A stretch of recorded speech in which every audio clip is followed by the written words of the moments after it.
pampatipid tip sa ating maintenance. Ito, bili tayo para pag medyo matagal-tagal lang delivery, mga paraan tayo na pwede gawin. Ito po yung aking panghasa. Yung mura lang po yan, galing ng Lazada. Set na po yan, set yan. Panghasa. Ayan, panghasa guys. Hindi ako kasi may mga gusto kong pagtripan, wala naman magawa. Ayan, panghasa. Kompleto na ako guys. Ayan, this one. Iba siya, mura lang bili ko, parang 50 plus lang, pero set na. Ayan guys, ayan o, mura lang yan. Ayan, gawin sa online. Ayan, meron pa. Ayan, panghasa. This one.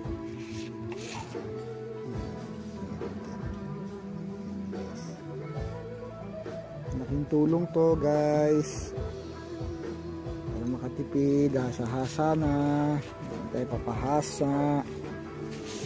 Ayan, hindi gamit ang panghasa.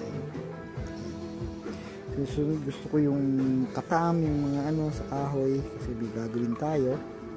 Ayan, Prince, this is my baby boy, yung pogi-pogi. Ayan, so for sa isang set, bali hindi mo siya. Ayan, ito may bilog. Ito bilog medyo kailangan natin. Ayan, tapos puro na siya. Kaya lang isa na yung bilog eh, dapat yun. Pero anyway, ito magagamit to. Magagamit ko to. Ayan, panghasa guys, para makatipid. Hasa-hasa. Ayan guys, bali magkano siya? Tignan natin siya yung price.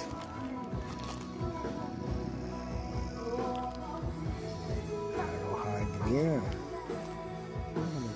Bali magkano kalagay?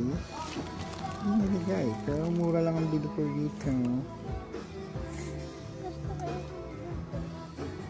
Cash on delivery. Where's that? Ang price, I think pala pang 100 to. Mura lang bili ko dito guys. Kaya laking tipid, no, sa mga nagdi-DIY na katulad ko. Mas masarap kasi ikaw na yung gumagawa ng mga project mo. Woodwork, panaksak sa makulit na baby boy. Ay, joke lang. Ayan, ito na ako panghasa ng mga gamit. Ayan. Ayan, kaya alam nyo, sa panahon ngayon, ayan, panghasa siya. Ayan, panghasa. Ayan guys, ito siya. So, kung gusto niyo bumili, tingnan nyo lang sa Lazada. Set na yan, makukuha nyo siya set. Lalagyan na siya. Ayan, simura lang siya. Lalagyan pa yan. Ayan, solid naman. Ayan, nakakatulong at tipid-tip sa mga mahilig mag-DIY guys. Ayan,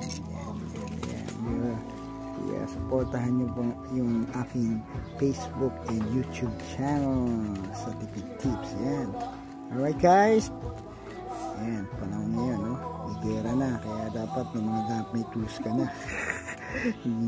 Laban na Israel at saka Amerika. May pasok pa yun. Anyway guys, ito yung aking mga tools. Alright, thank you guys. Hanggang dito na lamang pong Jeremy in the house.